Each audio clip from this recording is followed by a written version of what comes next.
여러분, 세상에서 가장 무서운 게 뭔지 아십니까? 귀신, 가난? 아니요. 바로 내가 가장 믿었던 사람들이 내 눈앞에서는 웃으며 나를 아끼는 척하고 뒤에서는 비웃으며 바보 취급하고 있었다는 걸 깨닫는 그 순간입니다.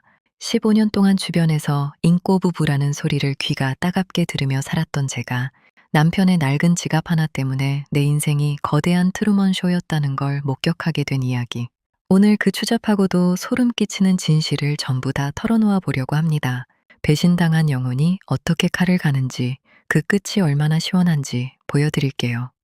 저와 남편은 대학 시절 캠퍼스 커플로 만나 7년을 뜨겁게 연애하고 결혼했습니다. 올해로 결혼 15년 차, 연애 기간까지 합치면 무려 22년을 함께한 사이죠. 남편은 자상함의 대명사였습니다. 매년 제 생일이면 꽃바구니를 들고 제 직장 앞으로 깜짝 방문해 동료들의 부러움을 샀고, 제가 감기라도 걸리면 밤새 젖은 수건을 갈아주며 제 곁을 지키던 사람이었습니다. 술을 한 잔 해도 밤 10시 전에는 꼭 귀가해서 제 발을 주무르며 그날 있었던 일을 조잘조잘 떠들던 그 다정했던 모습. 여보, 나 오늘 과장님한테 칭찬 들었어. 이게 다 우리 와이프 내조 덕분이야. 라며 아이처럼 웃던 그 얼굴을 저는 신념처럼 믿었습니다. 시댁 식구들도 제 친구들도 하나같이 말했습니다. 상진이 같은 남자가 어디 있니? 너는 전생에 나라를 구했나 봐. 저 역시 그렇게 믿었습니다. 제가 세상에서 가장 행복한 여자라고, 이 남자와 함께라면 어떤 고난도 이겨낼 수 있을 거라고요. 그런 남편에게는 고등학교 시절부터 20년 넘게 이어온 아주 끈끈한 동창 모임이 하나 있었습니다. 7명 정도 되는 남자애들이 모인 모임인데, 다들 가정도 있고 직업도 번듯해서 부부 동반 모임도 1년에 서너 번은 가졌죠. 저는 그 친구들과도 형님, 동생하며 가족처럼 지냈습니다. 재수 씨, 상진이가 복 받은 거죠. 우리 중에 상진이가 제일 장성했습니다. 라며 치켜 세워주던 그들의 말을 저는 순진하게도 100% 믿었습니다. 남편이 동창회를 간다고 하면 재밌게 놀다 와, 친구들 안부 전해주고 대리 꼭 불러 라며 기분 좋게 배웅하곤 했죠. 그날도 아주 평범하고 평화로운 토요일 저녁이었습니다. 남편은 오랜만에 모교 근처에서 동창회가 있다며 들뜬 마음으로 집을 나섰습니다. 새로 산 셔츠를 다려 입고 향수까지 살짝 뿌리는 모습에 저는 동창회 가는데 그렇게 멋부려? 여자 동창이라도 오는 거야? 라며 장난스럽게 핀잔을 줬고, 남편은 제 코끝을 톡 치며 오랜만에 친구들 보는데 아저씨 소리 듣기 싫어서 그렇지. 내 눈엔 우리 마누라가 제일 예쁜데 누굴 보겠어? 라며 너스레를 떨었습니다. 그 가증스러운 연기에 속아 저는 웃으며 그를 보내주었죠. 그런데 남편이 나간 지 30분쯤 지났을까요? 식탁 위에 덩그러니 놓인 남편의 가죽 지갑이 눈에 들어왔습니다. 연애 시절 제가 첫 월급을 타서 사줬던, 이제는 모서리가 다 닳아버린 그 지갑이었죠. 에휴, 이 양반, 칠칠치 못하게 지갑도 안 챙겨가고 오늘 회비도 내야 할 텐데 친구들 앞에서 망신당하면 어떡해. 저는 남편에게 깜짝 놀라게 해줄 겸 직접 지갑을 가져다 주기로 마음먹었습니다. 남편이 말했던 장소는 예전부터 자주 가던 모교 근처의 단골 고깃집이었죠. 마침 아이는 친정에 맡겨둔 상태라 몸도 가벼웠습니다. 차를 몰고 식당에 도착했을 때 안에서는 남자들의 호탕한 웃음소리와 고기 굽는 냄새가 진동하고 있었습니다. 저는 짜잔, 지갑 배달 서비스 왔습니다 하고 나타날 생각을 하며 설레는 마음으로 식당 문을 열었습니다. 그런데 제가 식당 안으로 발을 들이는 순간 정말 기묘하고도 소름 끼치는 일이 벌어졌습니다. 떠들썩하던 식당, 아니 마치 영화의 얼음물에 담긴 듯 순식간에 정적에 휩싸인 겁니다. 고기를 굽던 남편의 친구 A가 저와 눈이 마주치자마자 젓가락을 떨어뜨렸고, 옆에 있던 B는 마시던 소주를 뿜을 뻔하며 사례가 들려 쿨럭거렸습니다. 남편은 마치 귀신이라도 본 사람처럼 얼굴이 흑빛이 되어 벌떡 일어났습니다. 여보? 당신이 여기 어떻게 연락도 없이 지갑 놓고 갔길래 오늘 회비 걷는다고 했잖아. 술값 낼 때 당황할까봐 얼른 가져왔지. 다들 왜 그렇게 놀라요? 내가 무슨 못 올 때라도 온 사람처럼. 제가 짐짓밟게 웃으며 지갑을 내밀자 그제야 정신을 차린 친구 B가 어색하게 웃으며 호들갑을 떨었습니다. 아이고 형수님, 역시 내조의 여왕이시네. 자자, 다들 뭐해? 상진아, 와이프 오셨는데 얼른 자리 안 만들고. 하지만 분위기는 너무나 이상했습니다. 7명이 모였다던 자리에 5명뿐인 것도 의아했지만 다들 저와 눈을 제대로 맞추지 못하고 허둥지둥 고기를 입으로 쑤셔 넣거나 갑자기 화장실을 가겠다며 자리를 피하더군요. 남편은 제 손을 잡고 급하게 식당 밖으로 이끌었습니다. 여보, 너무 고마운데 우리 이제 거의 다 먹었거든. 친구들도 다들 일찍 들어가야 한다고 해서 당신 피곤할 텐데 얼른 가서 쉬어. 내가 금방 갈게. 응? 평소라면 다정하게 들렸을 그 말이 그날따라 쫓아내는 것처럼 들려 참으로 묘했습니다. 등 떠밀리듯 식당에서 나온 제 기분은 차가운 물을 끼얹은 듯 서늘했습니다. 단순히 제가 와서 당황했다기엔 그들의 눈빛에 서린 공포와 알 수 없는 동정이 너무나 이질적이었거든요. 저는 차에 타려다 말고 무언가에 홀린 듯 식당 건물 옆 어두운 골목 모퉁이에 잠시 멈춰 섰습니다. 그리고 잠시 후 식당 뒷문으로 담배를 피우러 나온 남편 친구 씨와 D의 낮은 목소리가 들려왔습니다. 야, 진짜 심장 떨어지는 줄 알았네. 상진이 저 새끼 마누라 들어오는 거 보고 얼굴 굳는 거 봤냐? 완전 호러 영화 찍는 줄 알았다. 그러게. 야, 근데 진짜 상진이 와이프는 아무것도 모르나 봐. 지갑까지 갖다 주러 오는 거 보면 진짜 믿음이 대단하긴 한가 보다. 저 정도면 진짜 보살 아니냐. 모르니까 저러지. 알면 지갑이 아니라 작두를 들고 왔겠지. 야, 근데 오늘 미경이도 오기로 한 거 아니었냐? 아까 상진이가 미경이한테 곧 도착한다고 문자하는 거 봤는데 아마 재수 씨랑 길목에서 마주칠 뻔 했을걸. 생각만 해도 소름 돋는다. 쉿, 목소리 낮춰. 상진이가 미경이랑 벌써 3년이라며? 동창들 중에 우리만 모르는 척 해주면 영원히 비밀일 줄 아나 보지. 솔직히 난 좀 형수님 불쌍하더라. 우리랑 같이 밥 먹을 때도 미경이 그 기집애는 옆방에서 기다리고 있었다는 거 아니냐. 저번에 캠핑 갔을 때도 둘이 텐트 뒤에서 에휴 말해 뭐하냐. 우리 재수 씨만 불쌍하지. 순간 제 머릿속에서 폭죽이 터지는 것 같았습니다. 미경이. 저도 아주 잘 아는 이름이었습니다. 순간 제 머릿속에서 폭죽이 터지는 것 같았습니다. 미경이. 저도 아주 잘 아는 이름이었습니다. 남편의 고등학교 동창이자 몇 번 부부 동반 모임에도 나왔던 그 여자. 이혼하고 혼자 애를 키우는 게 안쓰럽다며 제 남편이 유독 챙기던, 아니 제가 반찬까지 싸서 보내줬던 그 여자였습니다. 3년? 그 추잡한 관계가 무려 3년이나 지속되었다고요?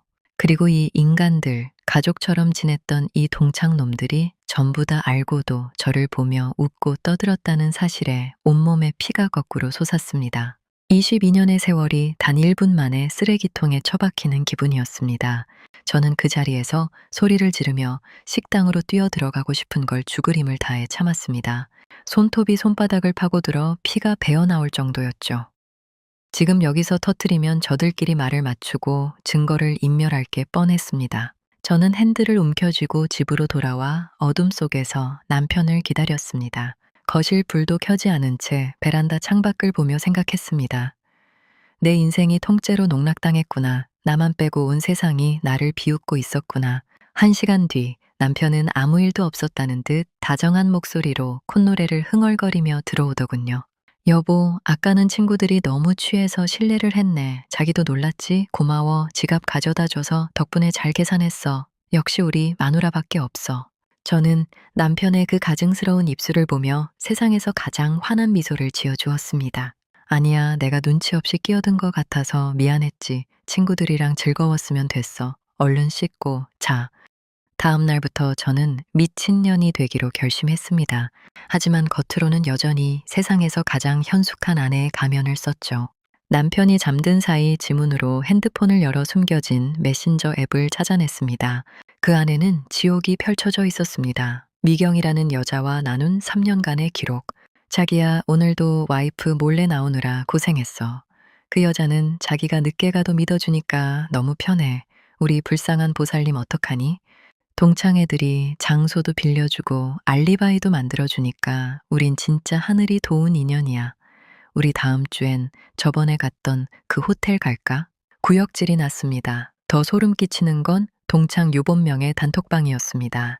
그 안에서 남편은 상간녀와 찍은 은밀한 사진을 공유하고 있었고, 친구들은 역시 우리 상진이 능력 좋다. 재수 씨는 오늘도 속고 있냐? 진짜 보살이네 보살이야. 나중에 살이 나오겠다. 라며 낄낄거리고 있었습니다. 제 남편은 그들에게 단순한 불륜남이 아니라 자신들의 억눌린 욕망을 대신 채워주는 영웅이었던 겁니다. 그들은 공범이었고 저는 그들의 구경거리였습니다. 저는 바로 변호사를 찾아갔습니다. 그리고 남편뿐만 아니라 이 모든 사실을 알면서도 장소를 제공하고 알리바이를 만들어준 그 친구들에게도 법적인 책임을 물을 수 있는 모든 수단을 동원했습니다. 저는 탐정을 고용해 동창 유본명의 뒷조사를 전부 끝냈습니다. 아니나 다를까 끼리끼리 모인다고 그들 중 반 이상이 각자의 불륜이나 도박, 유흥 중독을 숨기고 살고 있더군요. 각자의 아내들은 꿈에도 모른 채 저처럼 속고 살고 있었습니다. 복수의 무대는 남편의 성대한 45세 생일 파티 날로 정했습니다. 남편은 그날도 동창들을 저희 집으로 초대해 술판을 벌이기로 했죠. 저는 아주 정성스럽게 음식을 준비했습니다. 한우 갈비찜부터 전복구이까지 평소 남편과 그 친구들이 좋아하던 메뉴들로 상을 꽉 채웠습니다. 친구들은 역시 재수 씨밖에 없다. 상진이 넌 진짜 엎드려 절해라 며 잔을 높이 들었죠. 분위기가 무르익고 다들 취기가 올라 재수 씨 최고를 외칠 때 저는 거실 대형 TV에 연결된 외장 하드를 실행시켰습니다. 화면에는 평소처럼 제 생일 축하 영상이나 가족 사진이 나올 거라 예상했던 남편이 웃으며 박수를 쳤습니다. 하지만 화면에 나온 건 남편과 미경이가 호텔 복도에서 껴안고 있는 블랙박스 영상, 그리고 동창 단톡방에서 저를 비웃던 그들의 대화 내용이 낱낱이 캡처된 슬라이드였습니다. 어머, 화면이 좀 이상하네. 다들 저거 익숙하시죠? 캠핑장 텐트 뒤 사건부터 호텔 영수증까지 제가 좀 모아봤어요. 순간 집안은 벼락이라도 맞은 듯 정적에 휩싸인 채 얼어붙었습니다. 남편의 숟가락이 바닥으로 떨어지며 쨍그랑 소리를 냈고 친구들은 약속이라도 한 듯 고개를 숙였습니다. 저는 얼음처럼 차가운 미소를 지으며 말했습니다. 다들 왜 그래요? 저번 동창회 때 현민 씨가 그랬잖아요. 저 와이프는 아무것도 모르나 보다고. 그래서 제가 공부 좀 했어요. 여러분이 얼마나 친절하게 제 남편의 불륜을 도와줬는지, 그리고 나를 얼마나 바보 취급하며 즐거워했는지 전부 다 알게 됐네요. 3년 동안 참 고생 많으셨어요들. 그 자리에 있던 친구들의 아내들에게도 저는 미리 모든 증거를 보내두었습니다. 그리고 10분 뒤 분노에 찬 그녀들이 저희 집으로 들이닥쳤습니다. 난장판이 벌어졌죠. 네오, 내 남편이랑 그런 대화 나눴어? 상진 씨 불륜 도와주느라 나한테 거짓말하고 낚시 간다고 한 거야? 너 미쳤니? 거실은 순식간에 아수라장이 되었고 남편은 제 무릎을 붙잡고 빌었지만 저는 차갑게 그 손을 뿌리쳤습니다. 저는 그 자리에서 미리 준비한 이혼 소장과 함께 동창들 전원에 이름이 적힌 명예훼손 및 정신적 피해 보상 청구서를 던져주었습니다. 특히 미경이라는 여자의 직장과 아이가 다니는 학교, 그리고 그녀의 식구들에게도 이 모든 사실을 알릴 내용 증명을 이미 발송한 상태였습니다. 니들이 죽고 못 사는 사랑을 한다기에 온 세상이 다 알 수 있게 축하해 준 거야. 이제 당당하게 사랑해봐. 좋지? 그날 밤 이후 제 삶은 폭풍 속으로 들어갔습니다. 하지만 저는 단 한 방울의 눈물도 흘리지 않았습니다. 오히려 그동안 억눌려 있던 제 자신을 찾는 과정이었죠. 이혼 소송 과정에서 남편은 구질구질하게 굴었습니다. 한 번의 실수였다. 친구들이 부추겨서 그런 거다. 미경이가 먼저 유혹했다. 라며 비겁하게 남 탓을 하기 바빴죠. 하지만 3년이라는 시간과 수천 통의 메시지는 결코 실수가 아니라는 걸 법원이 인정해 주었습니다. 저는 15년간 그에게 쏟았던 정성과 내조의 가치를 금액으로 환산해 역대급 위자료 판결을 받아냈습니다. 집과 예금, 심지어 퇴직금의 상당 부분까지 제가 가져오게 되었죠. 상간녀였던 미경이는 어떻게 됐을까요? 그녀가 다니던 공공기관 게시판에 불륜 사실이 대대적으로 폭로되면서 품위 유지 위반으로 권고사직을 당했습니다. 아이 학교 학부모들 사이에서도 소문이 쫙 퍼져 결국 야반도주하듯 동네를 떠나야 했죠. 남편과 미경이는 서로가 유일한 사랑이라더니 막상 돈줄이 마르고 사회적으로 고립되자 서로를 향해 너 때문에 내 인생 망쳤다며 독서를 퍼부으며 6개월도 안 돼 찢어졌다고 합니다. 쓰레기들에게 사랑은 사치였던 거죠. 남편의 동창놈들도 처참한 대가를 치렀습니다. 저를 보살이라 비웃던 그들의 단톡방 내용은 각자의 아내들에게 시한폭탄이 되어 돌아갔습니다. 그들 중 4명은 이혼당했고 나머지 2명은 집안에서 경제권을 완전히 뺏긴 채 산송장처럼 죄인 취급받으며 살고 있습니다. 저들끼리 서로 네가 입을 잘못 놀려서 이 사달이 났다.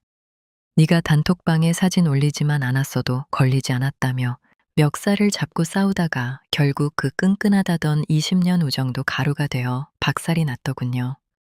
여러분, 나를 속이는 사람은 한 명일지 몰라도 그 속임수를 지켜보며 뒤에서 웃는 사람은 수십 명일 수 있습니다. 하지만 기억하세요. 바보는 속는 사람이 아니라 상대방의 순수한 믿음을 이용해 자기가 똑똑하다고 믿는 그 오만하고 비겁한 쓰레기들입니다. 저는 이제 혼자지만 그 어느 때보다 가볍고 평화로운 삶을 살고 있습니다. 가끔 남편에게서 술에 취해 내가 미쳤었다. 한 번만 기회를 달라.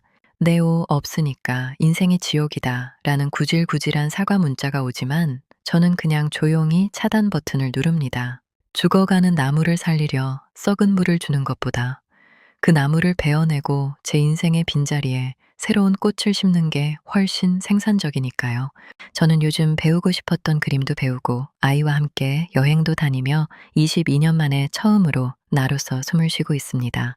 제 이야기 들어주셔서 진심으로 감사합니다. 여러분의 곁에는 여러분의 믿음을 보석처럼 소중히 여기는 진짜 사람들만 가득하기를 바랍니다. 혹시라도 주변의 공기가 조금이라도 이상하게 느껴진다면 절대 주저하지 말고 확인하세요. 진실은 가끔 뼈를 깎는 고통을 주지만 평생 거짓 속에서 바보로 사는 것보다는 100배, 1000배 낫습니다. 나를 기만했던 그들에게 복수하는 가장 멋진 방법은 내가 보란 듯이 더 행복해지는 것입니다. 저는 이제 그 길을 당당히 걸어가려 합니다. 여러분의 따뜻한 응원 댓글 한 줄이 사연자에게는 세상 무엇보다 큰 위로가 됩니다. 모두 자신을 가장 소중히 여기는 하루 보내시길 바랍니다. 행복하세요. 오늘도 함께 해주셔서 감사합니다.